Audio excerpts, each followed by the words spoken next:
Hey, welcome to Project Recovery, a podcast about addiction. More importantly, it's about recovery.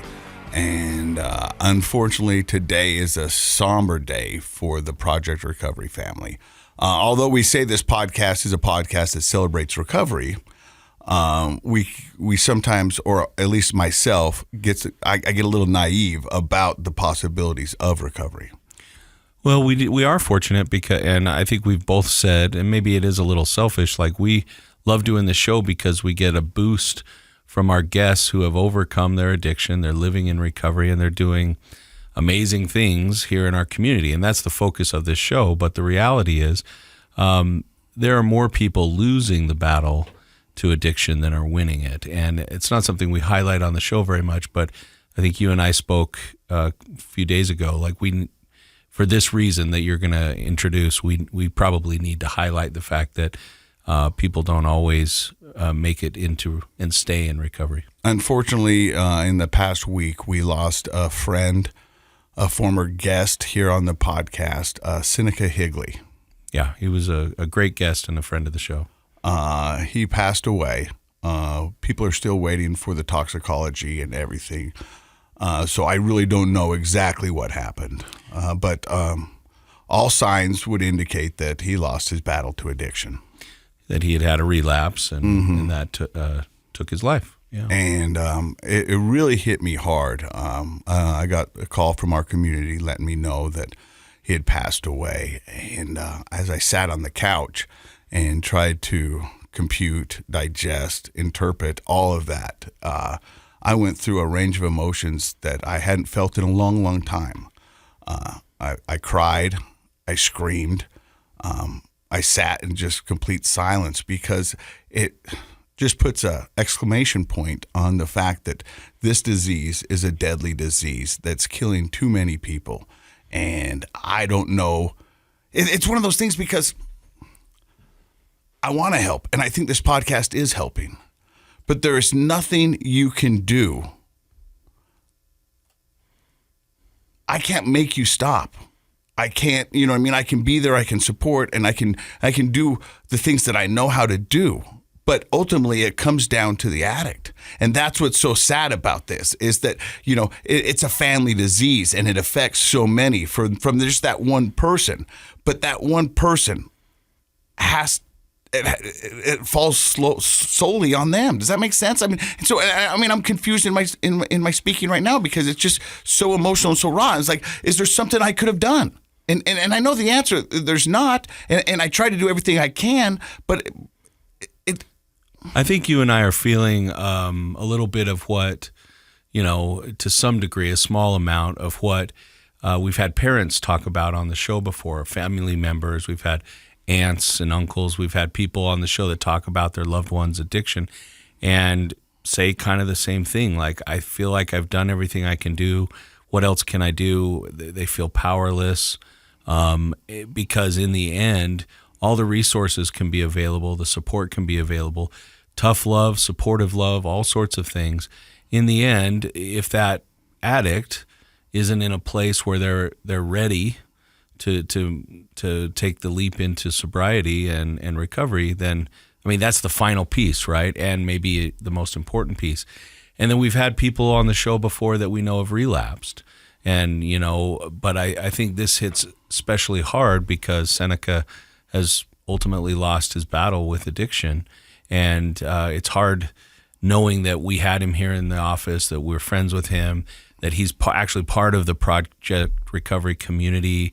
I don't know if people who listen to the show realize, but a lot of these folks that come on the show know each other outside of our show. It's so a wonderful it hits community. Everybody really hard. Seneca was at my 50th birthday party. Yep, he was there. Seneca was there when we debuted the television show of me and my kids going to Mexico. He had brought his daughter over to my house, sat on the couch with my mother and my brother and my girlfriend and my kids. And he was a part of my family and a part of my group. And I had just talked to him 2 weeks prior because we had done some auctioneering together. If people remember the episode, he's the auctioneer. Yeah, and he's an amazing auctioneer, and I do auctioneering, but he's way better than I am. He was a master. He's legit, and so we would do it together, where I would stand up and I would talk about the item, I would engage the audience, and then I would turn it over to him, and he would do what he did so well with his voice, and we'd raise money for great causes.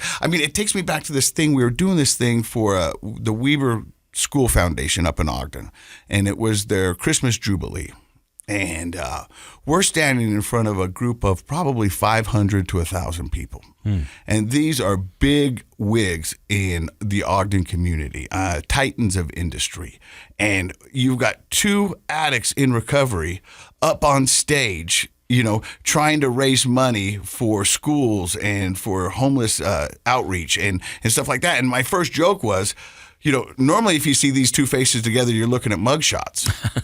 But we're not. We're two guys who are trying to get our lives back together and want to give back to a community that's given us so much. And that's the power of recovery. You start doing things like that. And it was amazing. And after our performance, we did such a good job. They immediately invited us back for next year. And then there was a couple other foundations that were in the room that said, we do an auction that's similar to this. Would you guys be willing to do this?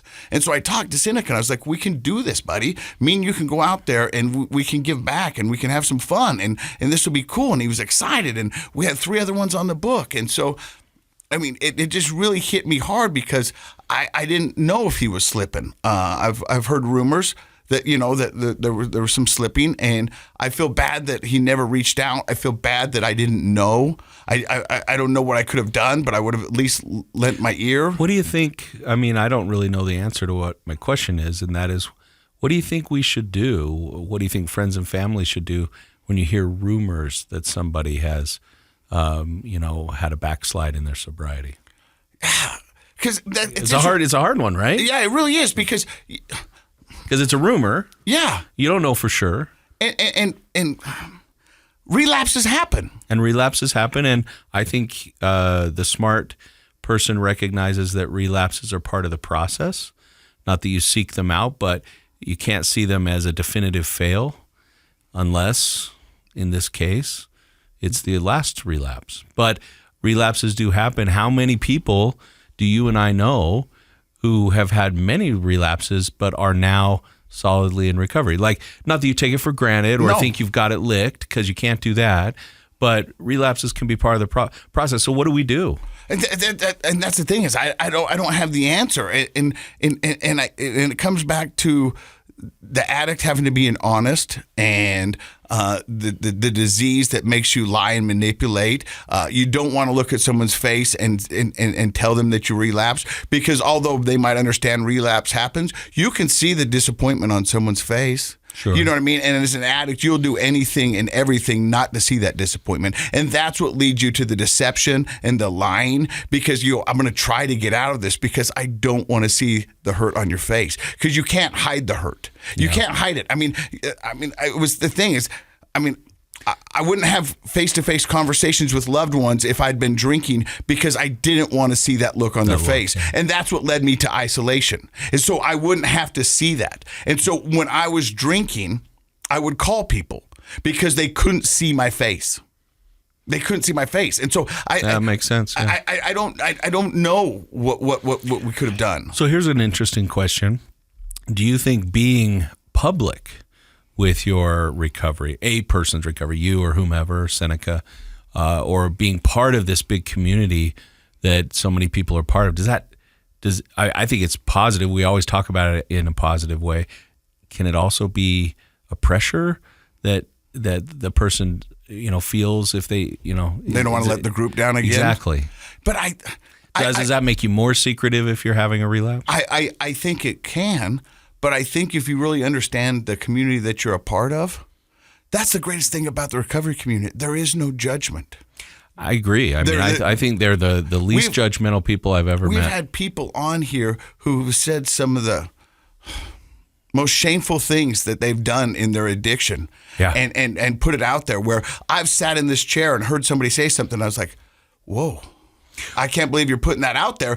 But they go, but that was me. And if I don't address it and I don't talk about it, then the secrets keep us sick. We recently reran Brandon Novak's episode, and if any of you follow him on social like we do, you know that he continues to talk about, in a very matter-of-fact way, some of the extremely shameful behaviors that he engaged in order to keep his habit going. And sometimes I'll see that on Facebook or Instagram and be kind of surprised, like, oh, does he need to keep saying that? But I think he does, for him, and also to remind people of how serious this disease is.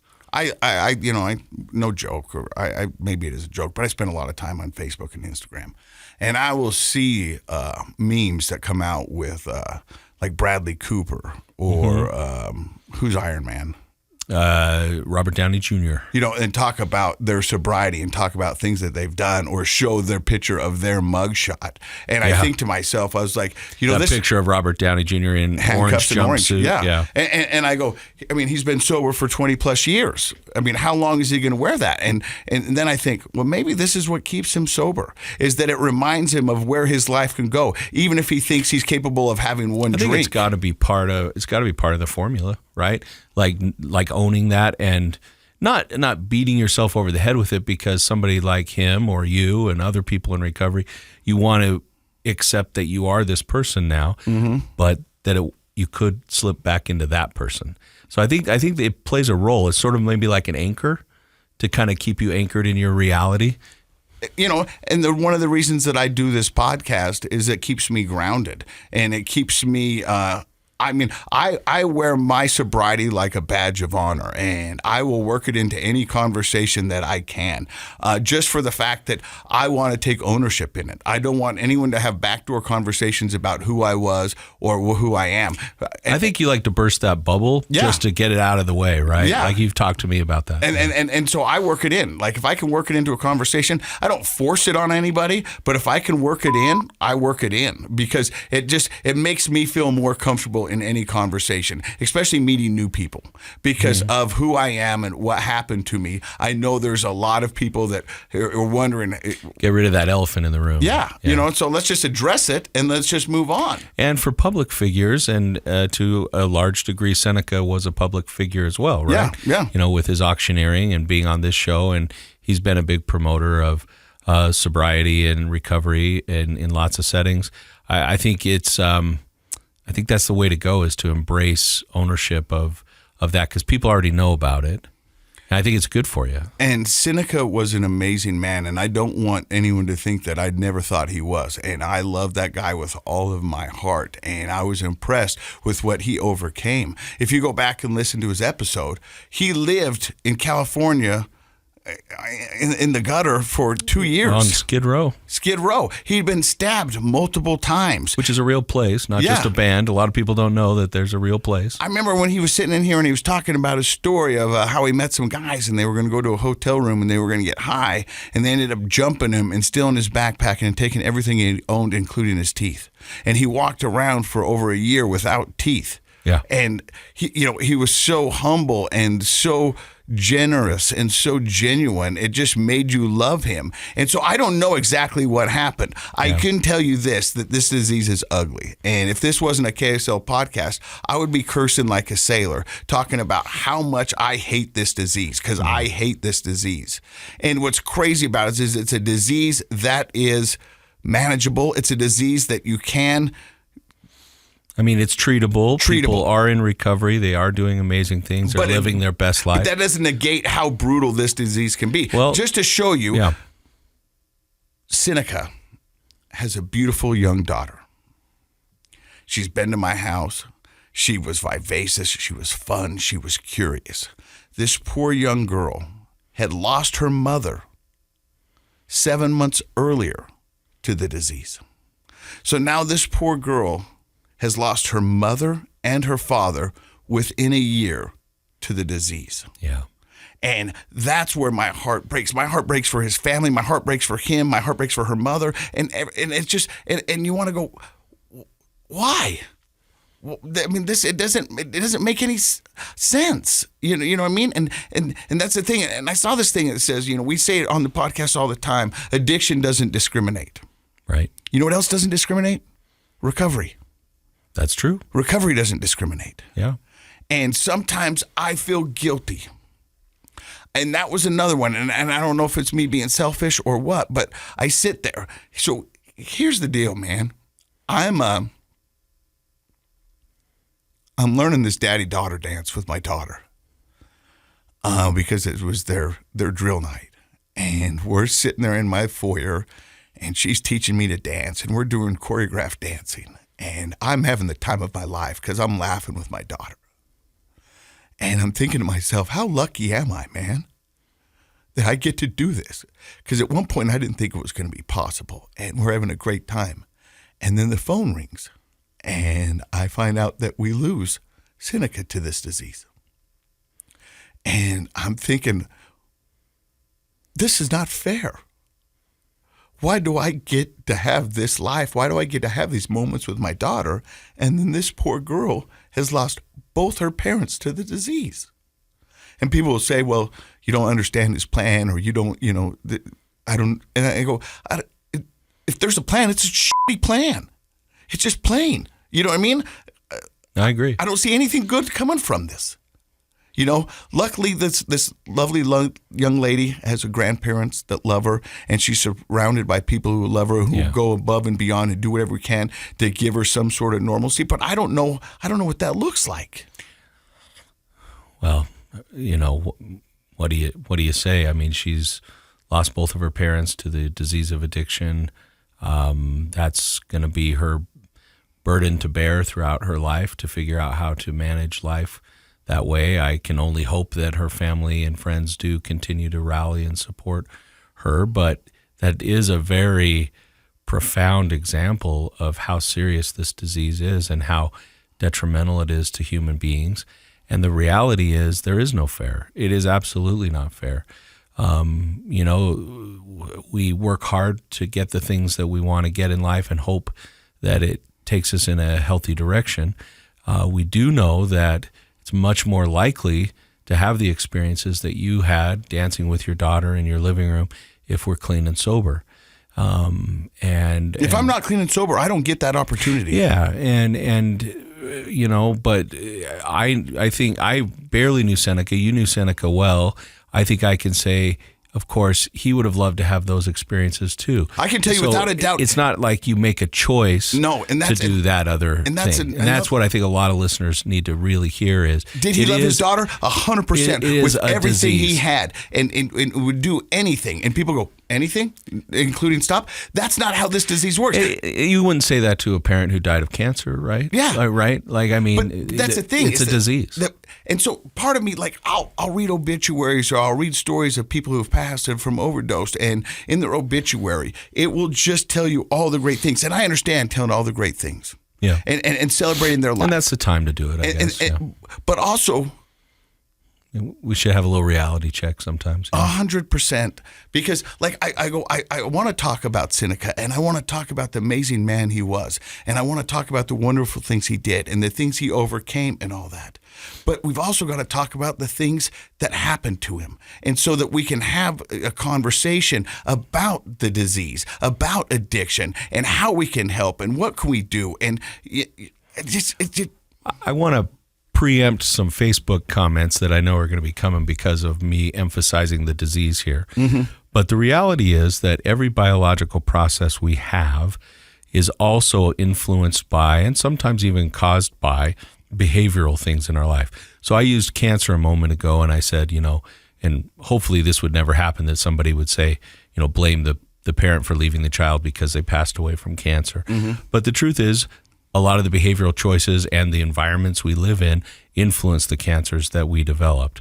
Not 100%, but there's genetic factors. There are also behavioral and environmental factors. Mm-hmm. Your personality is both biological and environmental. And things like substance abuse and addiction do have a behavioral component, but they're also biological. And so it is really naive to continue to promote this concept that you could just stop using your addiction, that it's a choice, that it's a behavior where we're blaming the victim or the addict. And so I need people, if you doubt what I'm saying, please do some research. In fact, At the end of our episode today, I'm going to provide everybody with a place to go for resources to help with preventing overdose. But in that same website, there's great research to educate yourself. Don't hold on to outdated concepts. Don't hold on to prejudiced ideas. Educate yourself about addiction and realize it is a disease. And someone like Seneca absolutely loved his daughter, and I'm sure her mother did as well. Loved his friends, loved his family. It would be the first one there if you asked him if you needed anything. Sure. It would be the first one there. Well, he was your cheerleader too. And I loved him with all of my heart. And when you're talking about choice, because people say it all the time on the Facebook, and I don't even engage them anymore because I'm just not going to do that. Right. The choice I have in my sobriety, in my disease, the one choice I have every day is, do I pick up a beer or do I not? Because if I pick it up, that is a choice, and I drink it. After that, I don't have a choice. My mind, my body takes over, and my brain, and it hijacks everything. It makes me do things that I would never do. It makes me say things that I would never say. And so I don't do it. I'll admit there, I have a choice to pick up. But sometimes the urges and the things you're going through, like, I don't know everything that Seneca was going through. I don't know what his life looked like. Yeah. I don't know what it was. I wish he would have reached out. I wish he would have asked and would have told me and needed somebody to talk to. I would have done that. But it didn't happen. But that's the only choice I have. Yeah. And, if there's one thing I've learned in 20 plus years of being a psychologist, even with education and experience working with people and how brains work and all of that sort of thing, I do know for sure I never really know what it's like to be somebody else. Right. You never really know. You never know all the pressures and things that might go into what we look at as a behavioral choice, but it's a lot more complicated than that. My heart breaks for Seneca's daughter and for the whole community, the people that loved him, his other family members and friends. And all we can do, I think, is if you have an inkling that somebody needs your support, whether it's a mental health issue or an addiction issue or both, I always think it's great to reach out and let them know you're there. Because we don't know what they're going through, they may not cop to it or accept your help, but it doesn't mean it wasn't useful. I get Facebook messages or people texting me wondering about people and how they're doing in their sobriety, and would I check in on them. And the one thing that I do, and I try to do, and I could probably do better at it, is just simply reach out and go, hey, just was thinking about you. Yeah. And if you ever need to talk, if anything's going on, please let me know. And, because I think sometimes in the addict world, and I can just talk from my experience alone, is if you accuse me, I get defensive. Right out of the gate. Yeah, well, most people, I think. Yeah, you know what I mean? Yeah, and like, well, what did you hear? What's going on? And, and so that's why when people have these rumors, how do you go, hey, look, I just want you to know that there's a rumor floating around. I think it depends a little bit on your relationship. I don't think, doing something's better than doing nothing, I guess. If I would have heard the rumor, I would have reached out. Well, I don't think you need to hold on to that or anything. You spent a lot of time with Seneca, and he wasn't able or willing or whatever to let you know he was struggling. And we're making a few assumptions here. I think it's important for everybody to know all signs point to a relapse, but we don't have all the data at this point. I think we're probably correct in that, and that this is secondary to a relapse. But, even when we do reach out, when we tell somebody we're thinking of them, or if we're more specific and say, hey, I've heard this rumor, I think I would appreciate that and you would appreciate that. But people are, that's the hard thing. And as a psychologist, sometimes I wish I had done some other kind of medicine where it's like I could just, do surgery on your ankle and now it works again. You didn't really have to participate. You just had to hold still. Yeah. The problem with mental health interventions of all types is it's collaborative. Like, you have to work with the person. So even if an addict is in a position of having all the right services, support, and help, they have to participate, and they're not always ready, and that's okay. Our job is to be patient and to be supportive until they're ready. But the sad truth is, if you look at the numbers, I actually, since this happened, spent a fair amount of time looking at the research, and different reports say different things. What we do know is a lot more than half of people don't make it into their full recovery, and relapses make the data hard to manage. But it isn't that 90% of people are getting better. It's not something like that. No. We have a lot of work to do and a long way to go. And you and everybody else provided Seneca with a lot of love, care, support, friendship. But that's the power of the disease. And the little I knew him, I doubt he didn't appreciate that like crazy. I know he did. So knowing Seneca like I knew Seneca, and he would want us to be talking about this. He would not want us to shy away from this. He would like his death to mean something and, be a warning for those out there, and let them know that addiction is real, that we should be talking about it. Do not shy away from it. I mean, I think that's why he wanted to come on the podcast in the beginning, was to tell his story. Sure. And so he's an advocate of recovery, and I think he would want us to be talking about this. And I think one thing that I'd like to share before we wrap it up today is, so we've really in a frustratingly way, we've asked, what can we do? What can a listener do? What can a person do? Even somebody who, is close, we don't always know what's going on. But there are resources. And so a government health agency called the Substance Abuse and Mental Health Services Administration, often just referred to as SAMHSA. So it's SAMHSA.gov, is a great resource for information, but specifically, if you go onto their website and type in the search bar, Overdose Prevention and Response Toolkit. That is a free PDF that you can download, and in just a matter of minutes, really educate yourself on everything you need to know to be an advocate and help prevent overdoses and help respond if an overdose has happened to somebody in your area. And I think it's important to have that information readily available for everybody, not just those who have loved ones battling addiction. Well, the thing is, you don't know when you're going to be around somebody who might need that kind of help. And not to sound like an old geezer, but it's a wicked world out there, man. And with the introduction of fentanyl and all of that stuff, you don't know who's using. You don't know which situation you're going to find yourself in. Right. And so, after talking with you, I'm going to go get me some Narcan, and I'm going to keep it in my glove box, just in case. I mean, those resources are available to us. We should have them. Yeah. And so, Seneca, I love you, man, and I'm sorry.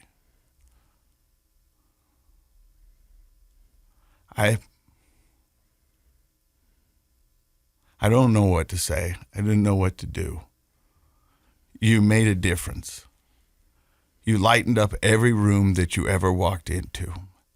I sat and read all the comments on your Facebook page, and everyone talked about what an amazing man you were, and what a dedicated father you were, and what an amazing person you were. You left a mark, and you made a difference. I think your time was cut a little bit too short. But wherever you are, I hope you're pain-free, and I hope you're looking down, knowing that we're going to do whatever we can for your beautiful, lovely daughter.